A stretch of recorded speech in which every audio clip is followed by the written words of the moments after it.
Masquera say, Moria Zimbabwe, welcome to our channel Zoom Confessions and Deep Secrets. Kanagari utanka kukuyapanino channel, please don't forget to subscribe. Kanajua garoka subscribe, but don't forget to comment and share this video. Nasi Moria Zimbabwe takigirai, nyari kupisa, nyari kunetsa apo. Parunzi, Zayoja, irikuda ku evictwa from the Zimbabwe Ezekiel Guti University in Bindura and the university professor ma demolitions mushure mekunge gold miner anonzi Mr. Charles Chakumba vakafaila for an application vachitaura ivo vachiti vari kuda nzvimbo yavo vakabuda vachitaura ivo vachiti vakaallocatwa pafarm irori rakavakirwa the Ezekiel Guti University hanzi vakapiwa this farm in 1994 by the Minister of Mines and Mining Development.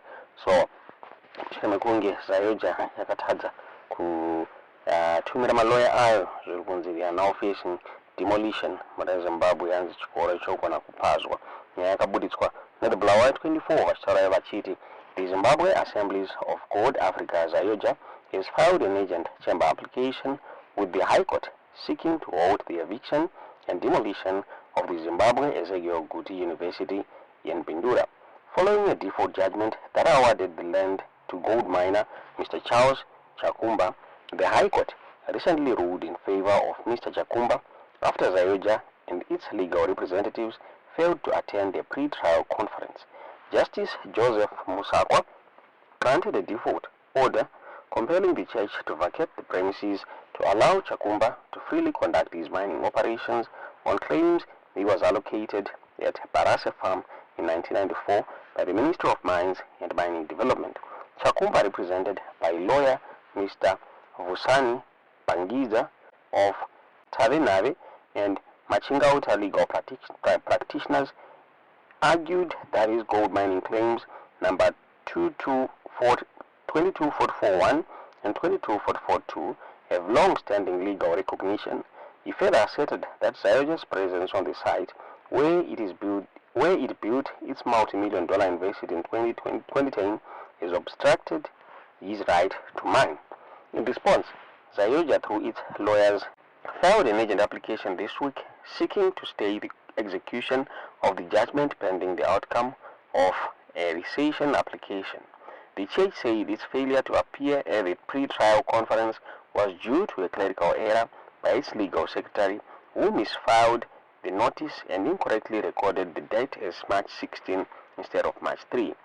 The said judgment was obtained in default at the pre-trial conference as a result of genuine mistake, the church argued in its court filing. Zayoja claimed it only learned of the High Court order on March 7 after reading about it in the Herald newspaper. The church now seeks an interim interdict to prevent Mr. Chakumba from evicting ZEGU students and staff or demolishing the university infrastructure until the matter is fully adjudicated. Chakumba, who initiated legal action in 2015, insists that Zayoja has been illegally occupying the land despite being cautioned to vacate. He says the Minister of Mines confirmed him as the legitimate holder of the mining claims and accused the church of blocking him from exercising his rights. Zayoja, however, argues that the land was lawfully allocated to it by the Bindura municipality in 2008. In the consultation of the Minister of Local Government, Public Works and National Housing, the church maintains that the miner's case should be dismissed on the ground that it was filed beyond the 3-year statutory period stipulated under the Prescription Act. The plaintiff became aware of ZEGU's occupation of the land in February 2010. His claims arose, but then the summons were only served in August 2015, well beyond the 3-year limit, the church contended. As the legal battle intensifies, the fate of Zimbabwe Ezekiel Guti University, a flagship educational institution named after Zayoja's late founder, hangs in the balance. The case has ignited a broader debate about conflicting land rights between public infrastructure projects and pre-existing mineral claims. Domabudisirwa wakati kwa nyaya iyi muri Zimbabwe, tisingazive kuti munoona sei nyaya iyi tiudziwe zvamuri kufunga mu comment section. Good afternoon, my fellow Zimbabweans. Thank you so much to whoever that listens to this audio.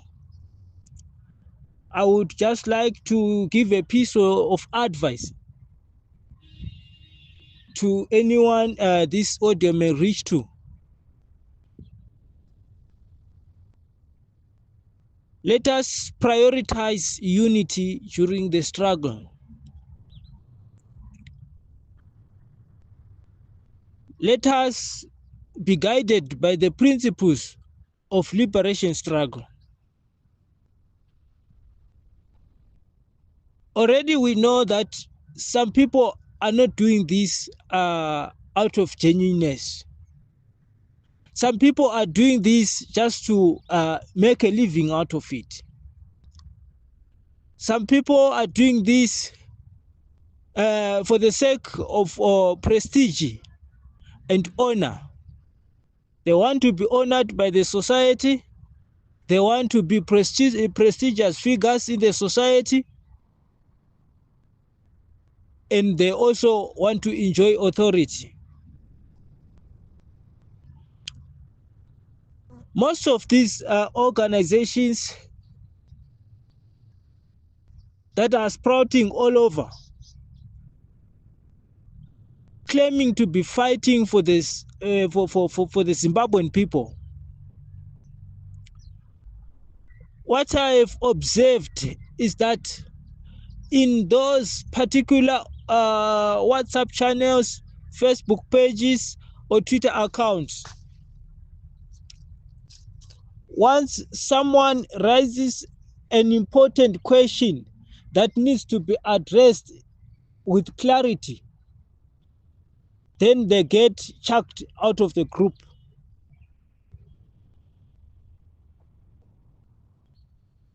But at the same time, we are claiming to be fighting for people's human rights, to be fighting for freedom of expression, to be fighting for equality, etc.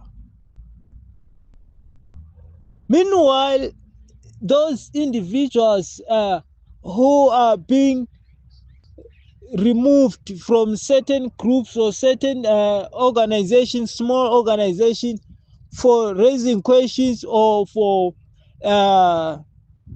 disagreeing with the leaders or the founders of groups and channels.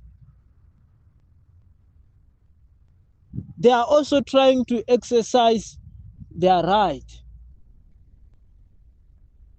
So how would we claim to be fighting for people's rights while we don't allow them to exercise the minimum and basic rights that they have at this moment?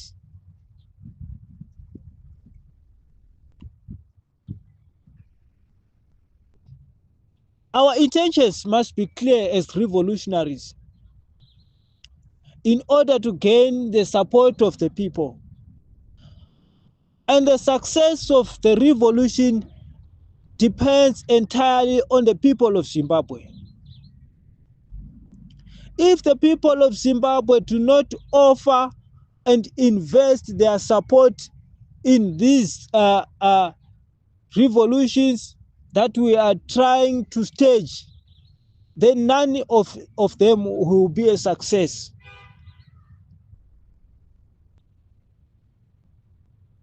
Let us respect the people, respect their will. We don't need to impose decisions on people. We don't have to decide on their behalf. If a decision is made on behalf of the people, then it has to be a genuine and acceptable decision.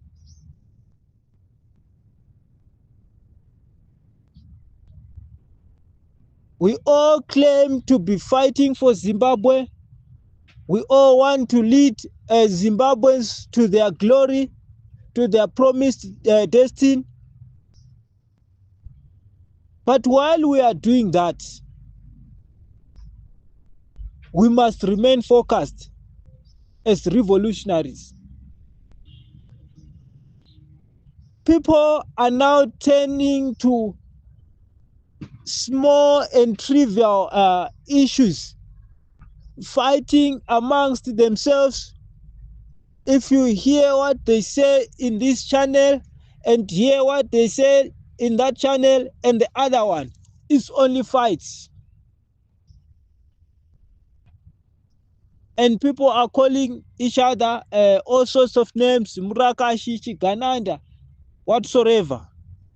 But let us ask ourselves a very genuine question. Will that lead us to where we are going? How far will it take us? We can't claim to be building ourselves, to be building communities, whilst we are destroying them at the same time. Haugoni kuti uri kuvaka imba kumberi kumashure uri kuiputsa. Pekupedzisira unenge uri mudhuri chete wekumberi asi kumashure kusina chinhu. Saka vanhu vanokwanisa kupinda mumba imomo here vakavata hope. Ngatizamei kupagadzirisa ipapo. Chechitatu, ngatizamei kudzikama zvishoma vana veZimbabwe. Kudzikama zvishoma nene mukurwa kwatiri kuita. Ngatiregei kunyanya kuinda mberi stereki. Tirege kunyanya kusarira kumashure stereki.